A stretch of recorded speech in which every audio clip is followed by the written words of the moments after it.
Assalamualaikum warahmatullahi wabarakatuh. Halo semua, ketemu lagi di channel Ponsel Heboh. Kali ini saya mau unboxing lagi nih satu handphone terbaru dari Vivo yang katanya udah nggak pelit lagi sama fitur. Dan yang paling utama adalah adanya fitur NFC yang memang jarang sekali terdapat pada handphone kelas menengah dari Vivo ya. Dan ya, handphone baru Vivo ini adalah handphone yang berada di kelas menengah. Dan menurut saya daya tarik paling utama dari handphone ini adalah desainnya. Karena feel dan penampakannya itu kelihatan sangat premium. Dan langsung aja ini dia Vivo Y53s 4G. Dan langsung terlihat ya di kotaknya ini ada tulisan NFC, biar semua tahu nih. Buat kemarin juga yang ngikutin turnamen akbar sepak bola Piala Euro, juga pasti sering lihat sponsornya itu Vivo ya. Yang buat orang banyak heran juga, kenapa Piala Eropa tapi sponsornya Asia. By the way, kotaknya juga masih tipikal seperti handphone Vivo seri Y sebelumnya ya, warna putih, bersih, dan simpel aja. Di bagian belakang ada beberapa fitur highlight dari handphone ini. Pertama, ada kamera belakang resolusi 64 megapiksel, kemudian ada baterai besar kapasitas 5000 mAh, dan udah support juga sama fast charging 33 watt. Ya, mantap ya. Dan RAM besar 8 GB. Terus ditambah lagi yang mulai agak rame sekarang nih. Handphone ini sudah mendukung RAM extension atau virtual RAM ya, jadi bisa ditambahin lagi 3 GB. Warna handphone yang saya beli ini adalah Deep Sea Blue varian 8/128 GB. Oke, sekarang lanjut kita lihat apa aja yang ada di dalam kotaknya ini. Pertama ada box putih yang isinya itu dokumen-dokumen atau kitab-kitab. Terus ini dapat soft case transparan TPU atau case pertolongan pertama ya sebelum kalian beli case yang lebih bagus lagi, karena case ini sangat standar dan jelek sekali. Terus di bawahnya ada handphonenya yang masih terbungkus rapi, kita sampingkan dulu. Kemudian di dalamnya lagi ada kepala charger yang cukup besar nih kelihatannya, karena ini adalah fast charging 33 watt, jadi udah disertakan dalam kotaknya ini ya. Terus ada kabel data atau kabel charging dengan ujung USB Type-C pastinya. Terus paling bawah lagi ada SIM card ejectornya. Dan yang sengaja saya buat terakhir adalah ini ada dapat headset eksklusif dari Vivo dan original ya. Dan ini juga kelihatannya bukan yang murahan, jadi udah mantep ya. Jarang-jarang ada handphone sekarang yang mau ngasih headset. Oke, sekarang kita lanjut ke handphonenya dan kita buka dulu plastik-plastiknya ini ya.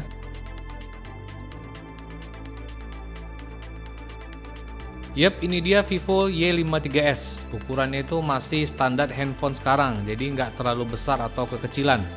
Dan langsung aja kita cek sekeliling handphone ini. Pertama, di sisi kanannya ada tombol power yang langsung kelihatan ya dari bentuknya bahwa tombol ini juga berfungsi sebagai fingerprint scannernya. Dan di sebelahnya ini ada tombol volume. Handphone ini juga terasa lumayan tipis di tangan ya, dan beratnya juga standar lah. Terus di bagian atas ada secondary mic atau noise cancellation mic, dan di sebelahnya ada SIM card slot. Jarang sekali handphone zaman sekarang SIM cardnya itu di bagian atas. Dan coba langsung aja kita lihat bagaimana isinya. Ya, ini udah triple SIM card, jadi bisa masuk 2 kartu dan 1 micro SD card.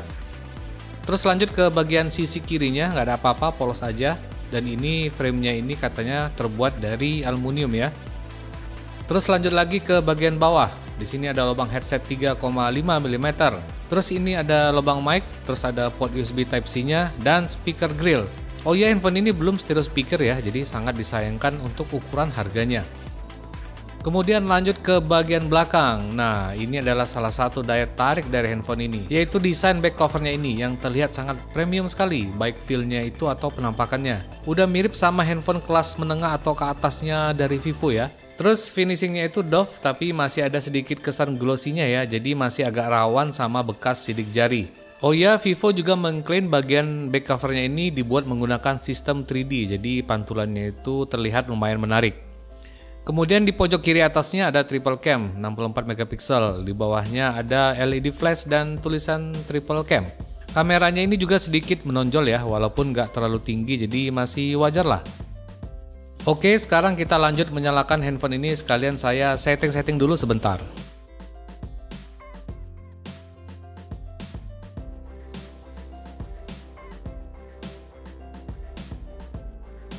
Dan ini dia penampakan layar dari Vivo Y53s ini. Layarnya ini berukuran 6,5 inci, panelnya IPS LCD, udah Full HD+, dan P3 Color Gamut, yang katanya akan memberikan akurasi warna yang lumayan oke. Aspek rasionya 20:9, tapi nggak ada keterangan proteksi dari layarnya ini ya. Untungnya ini udah ada dipakein screen protector yang udah terpasang di sini. Dan satu lagi sayangnya layarnya ini belum mendukung refresh rate 90Hz ya, jadi masih standar 60Hz. Untuk kamera depan bentuknya masih tetesan air atau water drop pony, tapi yang saya rasa bentuk tetesan airnya ini udah lumayan kecil ya, nggak terlalu besar-besar sekali, jadi udah kelihatan nggak terlalu mengganggu.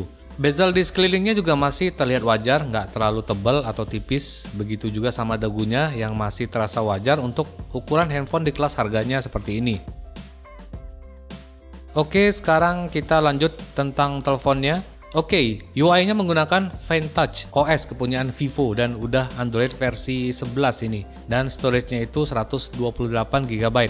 RAM-nya 8 GB yang bisa diekspansi lagi 3 GB menggunakan virtual RAM. Lanjut untuk prosesor, kita cek menggunakan AIDA 64. Di sini chipsetnya MediaTek Helio G80 atau MT6769T. Fabrikasinya 12 nanometer, 64 bit dengan 8 core, dan clock speednya itu mencapai 2 GHz. Untuk tes benchmark menggunakan Antutu yang versi 9 nih ya, dapatnya itu di angka 225 ribuan. Ya standar lah ya, tapi saya rasa kalau buat mainkan game-game kelas menengah ke bawah, pastinya masih sanggup dan lancar jaya. Dan kalau kita lihat ini juga untuk multi touch testnya sudah mendukung sentuhan 10 jari, mantap. Oke, lanjut ke cek sensornya menggunakan sensor box nih ya, seperti biasa. Untuk sensornya ini udah lumayan komplit juga ya, yang penting-penting itu ada semua, terutama sensor gyroscope-nya ini yang banyak berguna untuk berbagai aplikasi dan game. Dan terus lanjut ke kamera. Kamera ini adalah salah satu kelebihan dari handphone ini ya. Untuk kamera belakang ada triple cam 64 megapiksel plus 2 megapiksel makro dan 2 megapiksel depth sensor. Untuk setelan kameranya masih biasa aja ini ya, terlihat ada portrait, video, night video, dan sebagainya. Kemudian ini ada more, yang isinya itu ada buat slow motion, mode pro, dan lain-lain juga. Untuk hasilnya sendiri saya coba sedikit ya, ini seperti inilah hasilnya. Oh ya, untuk kamera depannya ini punya resolusi 16 megapiksel aperture f2.0. Untuk hasil foto dan video selengkapnya nanti tungguin aja video reviewnya di channel ini ya, biar jelas.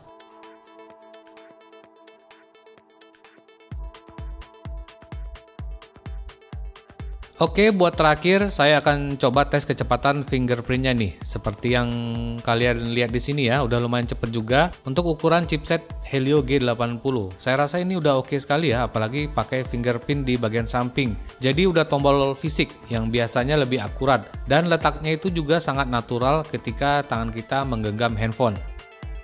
Sedangkan untuk kecepatan face unlock-nya di sini juga terlihat udah oke sekali ya, udah hampir instan.